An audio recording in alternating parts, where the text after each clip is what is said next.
नमस्कार दोस्तों।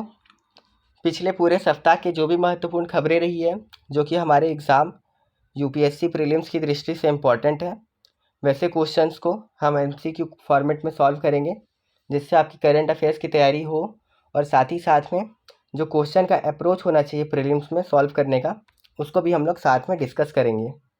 चलिए दोस्तों, देखते हैं। पहला प्रश्न है, भारत निम्नलिखित में से किस देश के साथ मित्र शक्ति अभ्यास करता है? Option A Sri Lanka, option B Bangladesh, option C Nepal, option D Maldives.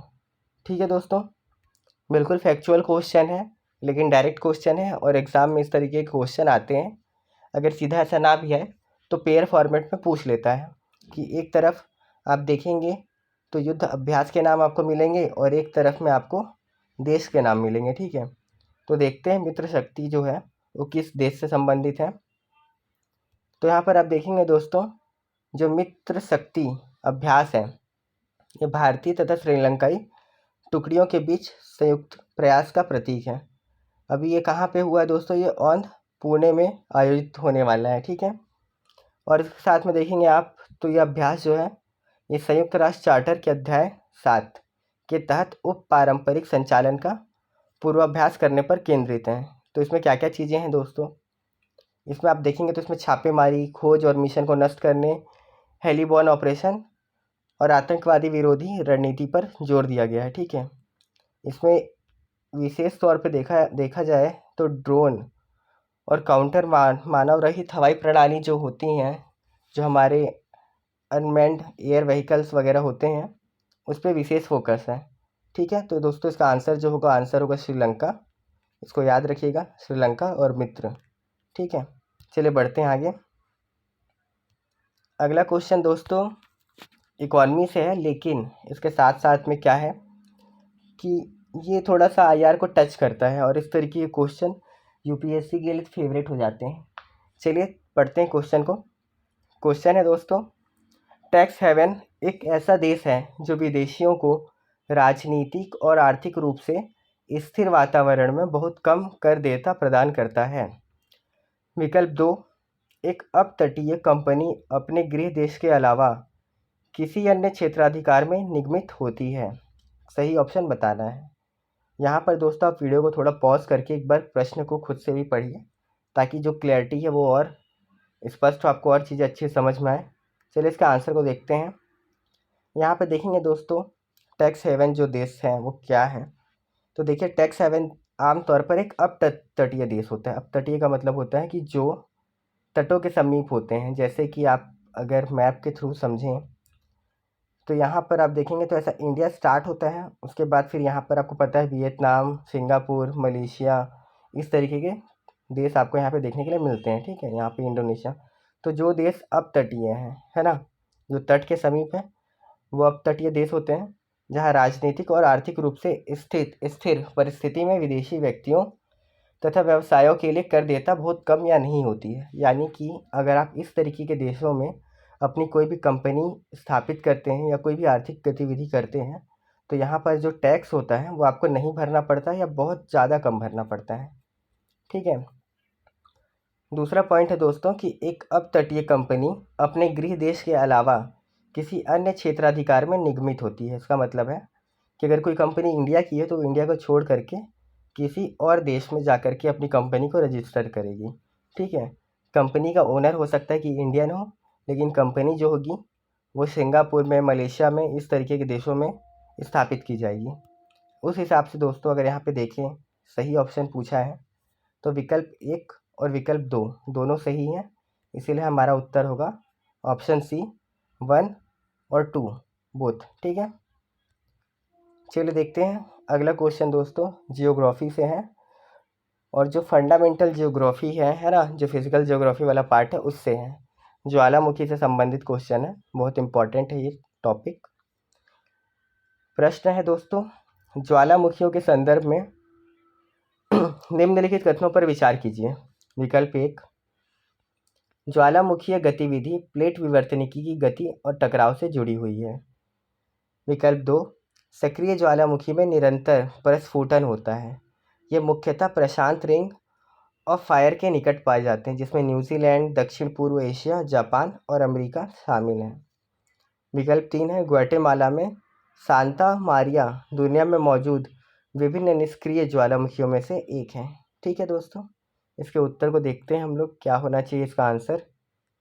देखेंगे यहाँ पर, तो ज्वालामुखी क्या होता है आप उसका बेसिक समझिए। ज्वालामुखी वह छिद्र या खुला भाग होता है जहाँ से लावा, चट्टानें और भाप पृथ्वी के धरातल पर प्रकट होते हैं।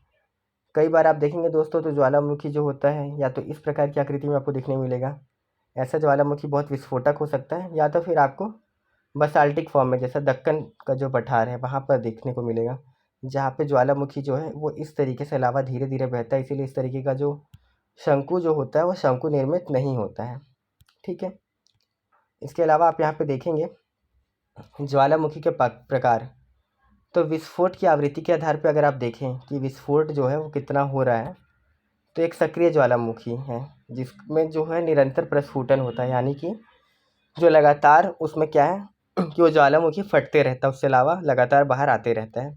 और ऐसे जो ज्वालामुखी हैं ये मुख्यतः कहाँ होते हैं, प्रशांत रिंग ऑफ फायर के निकट पाए जाते हैं, जिसमें कौन कौन से देश हैं, न्यूजीलैंड, दक्षिण पूर्व एशिया, जापान और अमेरिका। इस चीज़ को दोस्तों मैप से समझना थोड़ा आसान होगा आपके लिए। अगर आप यहाँ पे देखें, आपको पता है यहाँ पर अगर इंडिया है, ठीक है, फिर वही मैप आपका आ जाएगा वर्ल्ड मैप का, ठीक है, मलेशिया, इंडोनेशिया टाइप के जो भी देश हैं, और ये यहाँ से, और इस तरफ आप देखेंगे बीच में प्रशांत महासागर और इधर अमेरिका का रीजन आ जाता है, यहाँ बीच में जापान, और यहाँ पर आपका ऑस्ट्रेलिया और न्यूजीलैंड है ना। तो ये जो पूरा एरिया है इसको प्रशांत रिंग ऑफ फायर बोलते हैं। कलर चेंज कर लेते हैं, समझना आसान होगा। इस पूरे क्षेत्र को प्रशांत रिंग ऑफ फायर बोलते हैं। क्यों? क्योंकि यहाँ पर जो प्लेट टेक्टोनिक की गतिविधि है वो बहुत ज़्यादा है। उससे क्या होता है कि लगातार यहाँ पर ज्वालामुखी जो है आपको देखने को मिलते रहेंगे। ठीक है, यहाँ पर ये सारे एरिया ज्वालामुखी की दृष्टि से संवेदनशील है। चलिए आगे देखते हैं। अब पूरे विश्व के लगभग 90% जो भूकंप है वो इसी क्षेत्र में आते हैं। ठीक है दोस्तों, मैंने आपको बताया वही चीज़। ज्वालामुखी गतिविधि प्लेट विवर्तनिकी की गति और टकराव से जुड़ी हुई है, इसीलिए कथन 1 भी सही है। और यहाँ पर आप देखेंगे कि जो सांता मारिया के बारे में जो बात किया गया था कि ये निष्क्रिय ज्वालामुखी है, तो ऐसा नहीं है दोस्तों, ये बिल्कुल सक्रिय ज्वालामुखी है। और एक खिला हुआ जो है हवाई द्वीप पे है, ठीक है, वो भी एक सक्रिय ज्वालामुखी है। तो यहाँ पर एक चीज़ जो आपको जाननी चाहिए, प्लेट विवर्तनिकी क्या है। अगर आप जानते हैं तो अच्छी बात है, अगर नहीं जानते हैं तो आप ये समझिए कि जो पूरा अर्थ है, पृथ्वी है, वो एक कंप्लीट सरफेस से ना बन करके अलग अलग जो बड़े बड़े सरफेस है वो हैं। ठीक है, और ये सरफेस समय के साथ आगे पीछे खसकते रहते हैं। तो क्या होता है कि मान लीजिए कि अगर कोई प्लेट है, ठीक है, जैसे यहाँ पर मान लीजिए हिमालय है ना, और उसके आगे आपको पता है कि उत्तर भारत का पूरा मैदानी एरिया आ जाता है। तो प्लेट अगर अपोजिट दिशा में खसकेंगे तो भी क्या होगा दोस्तों, यहाँ से लावा बाहर निकलेगा। एक सिचुएशन ये हो सकता है, एक सिचुएशन ये भी हो सकता है कि प्लेट्स क्या हो, आपस में टकराएं। ठीक है, और टकराने से क्या होगा कि जब ये बहुत ज़्यादा कंप्रेस हो जाएंगे, ठीक है, तो एक प्लेट नीचे की तरफ जाएगी, है ना, और नीचे क्या है आपको पता है बहुत ज़्यादा गर्मी है अर्थ के नीचे, तो प्लेट पिघलने लगेगी, और जब ये पिघलेगी और यहाँ लावा बनेगा तो यही लावा पृथ्वी की जो परत है उसको तोड़ता हुआ बाहर आता है और ज्वालामुखी के रूप में आपको प्रकट होता हुआ दिखेगा। ठीक है, तो प्लेट विवर्तनिकी या प्लेट टेक्टोनिक्स को आप एक बार अच्छे से जाके देखिएगा, अदरवाइज़ जो हमारी करंट अफेयर्स की क्लास चल रही है वहाँ पर भी चीज़ें आपको क्लियर दिख जाएंगी। ठीक है, अगला प्रश्न देखते हैं दोस्तों। अगला प्रश्न है दोस्तों इस्तांबुल सहयोग पहल के बारे में। ठीक है, संस्था से संबंधित प्रश्न है, अंतर्राष्ट्रीय संस्था है, हमेशा से यूपीएससी के लिए ये सब फेवरेट रहा है। देखें आगे, इस्तांबुल सहयोग पहल व्यापक मध्य पूर्व में गैर नाटो देशों को नाटो के साथ सहयोग करने का मौका प्रदान करके वैश्विक और क्षेत्रीय सुरक्षा को बढ़ावा देना है। इसका मतलब है कि जो नाटो है उसके साथ ही जुड़ता है। दूसरा है भारत, बहरीन, कुवैत, कतर और संयुक्त अरब अमीरात। सॉरी दोस्तों, अलार्म बज गया थोड़ा। भारत, बहरीन, कुवैत, कतर और संयुक्त अरब अमीरात वर्तमान में इस पहल में भाग लेते हैं। ठीक है, तो इसमें इंडिया भी आपको देखना पड़ेगा है कि नहीं है। इसके आंसर को देखते हैं।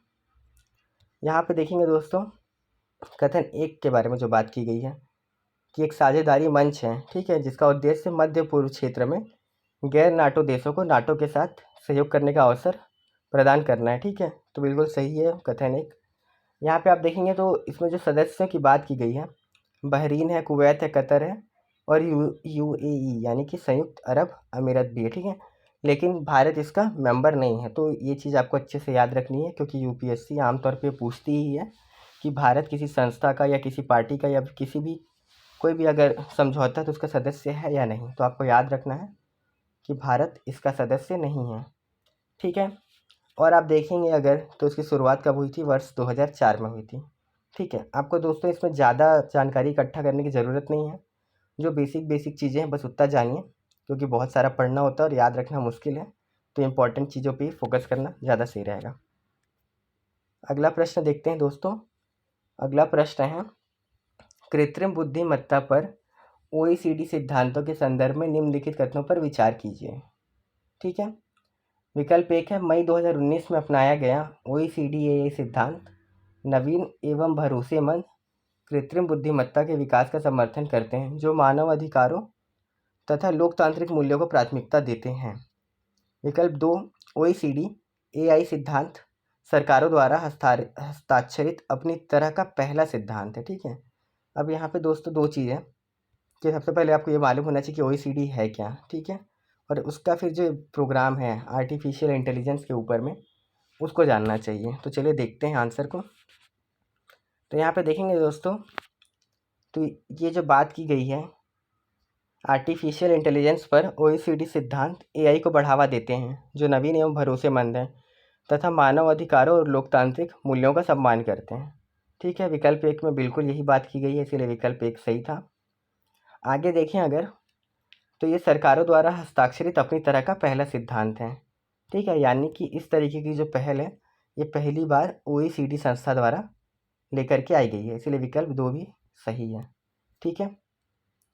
चलिए देखते हैं आगे। कुछ छोटे छोटे क्वेश्चन भी हैं पर इम्पॉर्टेंट है एग्ज़ाम के लिए, तो उसको देखना ज़रूरी है। गोल्डन गेट घोषणा सदस्य अर्थव्यवस्थाओं के लिए एक लचीला और टिकाऊ भविष्य बनाने की प्रतिस्पर्धा को रेखांकित करती है। इसे हाल ही में निम्नलिखित में से किसके निष्कर्ष पर अपनाया गया है। यानी कि जो गोल्डन गेट घोषणा है, ठीक है, ये क्यों अपनाया गया है, ठीक है। इसको देखेंगे अपन, इसका आंसर देखते हैं। यहाँ पे देखेंगे दोस्तों, तो जो एशिया प्रशांत आर्थिक सहयोग देशों का शिखर सम्मेलन हुआ था, है ना, कहाँ हुआ था ये, संयुक्त राज्य अमेरिका के सैन फ्रांसिस्को में हुआ था, ठीक है। तो शिखर सम्मेलन गोल्डन गेट घोषणा जो है, गोल्डन गेट डिक्लेरेशन, एग्ज़ाम में सिर्फ ये पूछा जा सकता है कि किससे संबंधित हो। तो आपको याद रखना है इकोनॉमी से रिलेटेड है ये, और कौन सी मीटिंग में आया ये, तो ये आया है एशिया प्रशांत आर्थिक सहयोग की जो शिखर सम्मेलन है उसमें, ठीक है। चलिए आगे देखते हैं दोस्तों। आगे जियोग्राफी का मैपिंग का क्वेश्चन है, यहाँ पर पूछा गया है सोमालिया अफ्रीका के हॉर्न में स्थित एक स्थलरुद्ध देश है, ठीक है। सोमालिया के बारे में पूछा गया, तो आपको अफ्रीका महाद्वीप का जो मैप है उसको जाके देखना चाहिए एक बार इस क्वेश्चन को करने के बाद, ठीक है। सोमालिया के बारे में पूछ रहा है। स्थलरुद्ध देश का मतलब है एक ऐसा देश जो समुद्र को टच नहीं करता, यानी उसकी कोई भी बाउंड्री समुद्र में नहीं पहुंचती है, या फिर कि वो चारों तरफ से अलग अलग देशों से घिरा हुआ है। दूसरा है बाजुनी द्वीप और सोकोट्रा द्वीप समूह सोमालिया का हिस्सा है और उसके द्वारा प्रशासित है, ठीक है। कौन सा कथन सही है। तो कोर जो है दोस्तों मैप का क्वेश्चन है, इसीलिए आपको मैप को हमेशा देखते रहना है, ठीक है। देखेंगे आंसर दोस्तों इसका, तो अफ्रीका के जो हॉर्न में है ये बिल्कुल स्थित है, वो बात बिल्कुल सही है।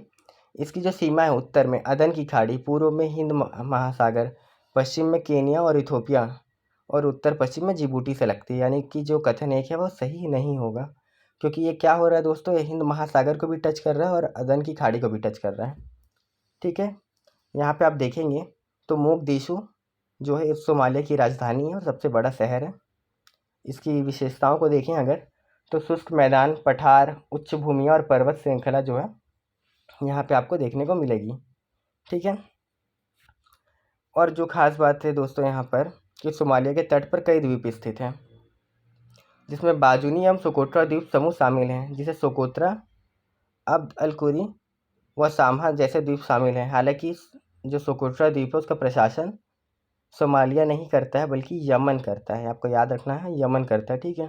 तो ये जो छोटे छोटे द्वीप हैं ये यूपीएससी के लिए फेवरेट हो जाते हैं, और आप जब इनको मैप में देखें तो ये भी देखिए कि कौन सा ऊपर है कौन सा नीचे है, ताकि अगर आपको मैप में अरेंज करने के लिए the north to south, south to north, ठीक है, तो आप उसको अरेंज भी कर पाएँ।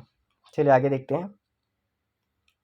ये क्वेश्चन दोस्तों डिसीज़ से रिलेटेड है, साइंस एंड टेक्नोलॉजी का अच्छा खासा पार्ट इसमें शामिल है। तो देखते हैं दोस्तों, चिकनगुनिया एक मच्छर जनित बीमारी है जो आरएनए वायरस के कारण होती है, ठीक है। चिकनगुनिया के बारे में बात कर रहे हैं। चिकनगुनिया की पहचान 1970 के दशक की शुरुआत में गाम्बिया में की गई थी, ठीक है। चिकनगुनिया को ठीक करने के लिए जीका प्यूरिफाइड इनएक्टिवेटेड टीका यानी कि ZPIV का उपयोग किया जा सकता है, ठीक है। कितने सही है। यहाँ पे दोस्तों वही रिक्वेस्ट है आपसे कि प्लीज़ अगर आप इस वीडियो का और प्रोडक्टिव जो है इसको चाहते हैं तो वीडियो को रोकिए और रुक के खुद से एक बार क्वेश्चन को पढ़िए और सॉल्व करने का प्रयास करिए, क्योंकि आंसर तो हम लोग फिर डिस्कस करेंगे ही बाद में, है ना। चलिए अब देखते हैं इसका आंसर। आप यहाँ पे देखेंगे दोस्तों, तो चिकनगुनिया एक मच्छर जनित वायरल बीमारी है और ये 1952 में आई थी, इसीलिए कथन 2 जो है जो उसमें ईयर दिया था वो गलत हो जाता है, ठीक है। ये हो गया। उसके बाद आप देखेंगे तो ये एक राइबोन्यूक्लिक एसिड यानी कि एक आरएनए वायरस है, ठीक है। आपको इतना याद रखना, उसका परिवार या फिर जीन्स का नाम याद रखने का उतना ज़रूरत नहीं है, बट याद रखना कि एक आरएनए वायरस है चिकनगुनिया, ठीक है। फिर देखेंगे दोस्तों जो टीके की बात की गई है, यहाँ पर टीका का नाम है, ठीक। उसके साथ साथ में यहाँ पे देखेंगे तो चिकनगुनिया का कोई इलाज नहीं है अभी, है ना। रोग सूचक राहत का प्राथमिक उपाय है। उपचार में दर्द जो जब ट्रीटमेंट होता है, अगर आपको कभी चिकनगुनिया हुआ होगा तो आपको पता है कि इसमें क्या होता है, दर्दनाशक दवा, ज्वारनाशक दवा, है ना। इस तरीके के जो बाकी दवाइयाँ हैं उसका यूज़ करते हैं हम लोग, एंटीबायोटिक, है ना, जैसा कि अपन उसके लिए कोविड के लिए शुरू में कर रहे थे। इसीलिए जो विकल्प 3 था वो भी हमारा गलत हो जाता था, ठीक है। चलिए आगे देखते हैं दोस्तों। ये क्वेश्चन दोस्तों बहुत इंपॉर्टेंट भी है और सीधा सीधा आपका जो एम लक्ष्मीकांत वाला पोर्शन है पॉलिटी का बेसिक स्टैटिक वाला उससे लिंक्ड है, ठीक है। तो यहाँ पे आप देखेंगे आपकी करंट अफेयर्स की तैयारी के साथ साथ हम लोग बेसिक को भी साथ में लेके चल रहे हैं, ठीक है। केंद्र राज्य संबंधों के बारे में निम्नलिखित कथनों पर विचार कीजिए। विकल्प 1, संविधान केंद्र तथा राज्यों के बीच विधायी अधिकारों को 3 हिस्सों में बांटने का प्रावधान करता है, ठीक है। संसद एवं राज्य विधानमंडल दोनों समवर्ती सूची में शामिल किसी भी मामले के संबंध में कानून बना सकते हैं। बाकी बचे विषयों के संबंध में कानून बनाने की शक्ति राज्यों के अंतर्गत आती है दोस्तों, ठीक है। बहुत इजी क्वेश्चन है अगर आपने हम लक्ष्मीकांत पढ़ा है, लेकिन कन्फ्यूज़न भी बहुत ज़्यादा होता है, इसीलिए बोलते हैं कि रिवीजन बार बार करना चाहिए। चलिए आंसर को देखें हम लोग। तो देखेंगे दोस्तों 3 हिस्सों में बिल्कुल बांटा गया है, 7वीं अनुसूची में बात की गई है, संघ सूची, राज्य सूची और समवर्ती सूची, इसीलिए विकल्प 1 सही है। इसके अलावा आप देखेंगे दोस्तों तो संसद और राज्य विधानमंडल दोनों को समवर्ती सूची में शामिल किसी भी मामले में कानून बनाने की शक्ति होती है, ठीक है। इसीलिए विकल्प 2 जो है वो भी सही है। आप देख सकते हैं कि कौन कौन से विषय हैं। तो जब स्टार्ट हुआ था 52 जो सब्जेक्ट्स हैं वो थे, ठीक है। और जो बाकी जो बचे हुए शेष विषय होते हैं दोस्तों, जो अवशिष्ट शक्तियाँ होती हैं वो राज्यों को नहीं मिलती हैं दोस्तों। राज्य जो होते हैं राज्यों को नहीं मिलती है। वो सारी जो शक्तियाँ हैं जो पहले चर्चा में नहीं आई हैं वो केंद्र सरकार के पास आती है। जैसे कि सेवा कर का जब बात आया तो सेवा कर के बारे में पहले संविधान में कोई प्रोविज़न नहीं था, पर जब उसके बारे में बात आई तो वो पावर किसको मिली, केंद्र सरकार को मिली, ठीक है दोस्तों। आप समझ रहे हैं यहाँ तक चीज़ों को, ठीक है दोस्तों। बाकी आप सीरीज़ में कंटिन्यू रहिए। और जो एक एडिशनल इन्फॉर्मेशन है आपके लिए कि अब प्रीलिम्स का जो समय है धीरे धीरे पास आ रहा है, उसको ध्यान में रख के दोस्तों हम लोग क्या कर रहे हैं अभी कि उसी अप्रोच से करंट अफेयर्स की रेगुलर क्लासेस ले रहे हैं, ठीक है। अगर हो सकता है कि आप regular current affairs, daily newspaper और इस तरीके की चीज़ें फॉलो नहीं कर पा रहे हैं तो भी चिंता मत करिए, क्योंकि जो हम लोग करंट अफेयर्स की क्लास ला रहे हैं अभी एक क्लास चैनल पर है, आप उसको देख सकते हैं।